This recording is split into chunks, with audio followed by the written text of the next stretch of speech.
আজকের গল্পটি কাল্পনিক, সত্যতা যাচাই করতে যাবেন না, আর দয়া করে ভিডিওটি অনেক রাতে দেখবেন না। তো চলুন শুরু করা যাক। কবরস্থানে এসেছি নিজের মৃত বউয়ের মাথা কাটার জন্য, যার মৃত্যু হয়েছে 2 দিন আগে। একটি ধারালো ছুরি নিয়ে কবরস্থানে প্রবেশ করলাম। কবরস্থানে প্রবেশ করা মাত্রই দেখি আমার বউ আমার সামনে দাঁড়িয়ে আছে।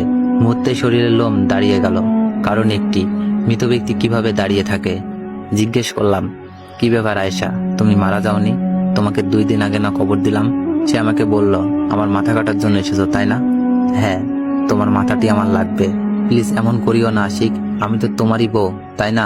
ক্ষমা করবে, তোমার এই মাথাটি আমার লাগবেই, কারণ আমি এর বদলে 4 লক্ষ টাকা পাবো। শুধুমাত্র টাকার জন্য এমন জঘন্য কাজ তুমি করবা? তুমি না আমার ভালোবাসতে?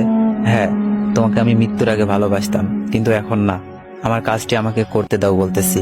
ঠিক আছে, তোমার যা ভালো মনে হয় তাই করো, কিন্তু এর জন্য তোমাকে ভীষণ পস্তাতে হবে।